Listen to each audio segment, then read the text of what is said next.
दोस्तों, गंगा से पवित्र कावेरी नदी के किनारे बसा है भगवान विष्णु का एक अद्भुत मंदिर, श्री रंगनाथ स्वामी मंदिर।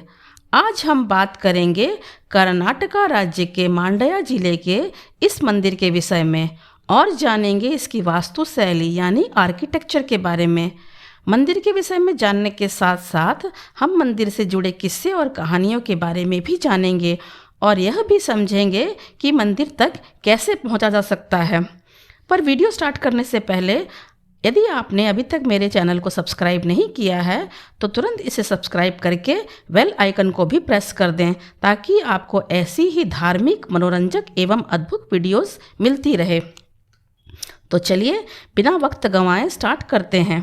दोस्तों, यदि मंदिर की बात करें तो हमारे देश के हर क्षेत्र, हर कोने में आपको मंदिर मिल जाएंगे, मानो इस देश की मिट्टी में ही भगवान बसते हैं।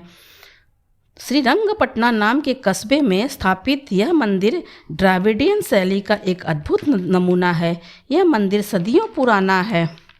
मंदिर के मुख्य द्वार के ऊपरी हिस्से पर की गई कारीगरी तो मन को ही मोह लेती है। भगवान रंगनाथ स्वामी भगवान विष्णु का ही एक स्वरूप है जो कि शेष नाग के ऊपर विराजमान है। उनके साथ माँ लक्ष्मी जी भी विराजमान है और शेष नाग, आदि शेष या नागराज, ये सभी भगवान विष्णु के 7 मुख वाले सर्प के ही अलग अलग नाम हैं।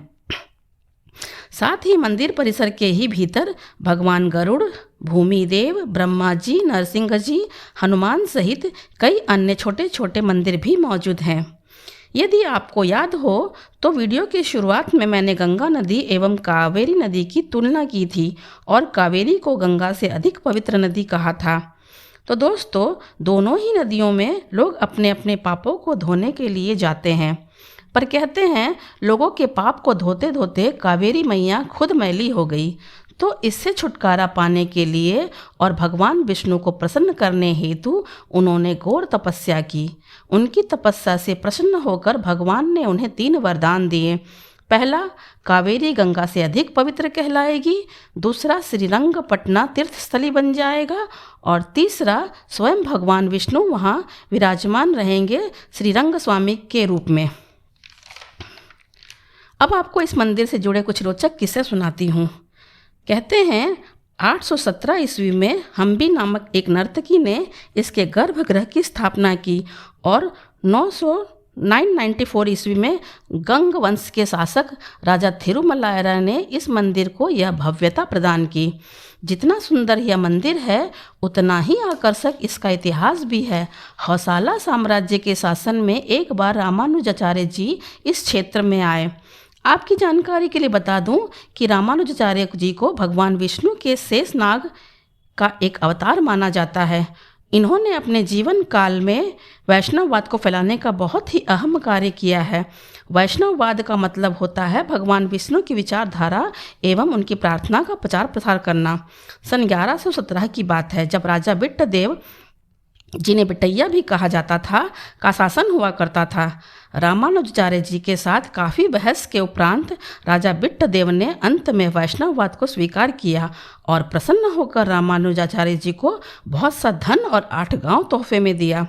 इस सब के अलावा दोस्तों, आपने टीपू सुल्तान का नाम तो अवश्य सुना होगा, जिसने अपने जीवन काल में न जाने कितने मंदिरों को नष्ट किया। पर आश्चर्य की बात तो यह भी है कि उसने कई मंदिरों को छुआ तक नहीं, बल्कि कहा जाता है उसने भी वैष्णववाद को अपनाया और यही वजह है कि उसने श्रीरंग स्वामी मंदिर को नष्ट नहीं किया बल्कि इसकी देख रेख में अपना सहयोग भी दिया।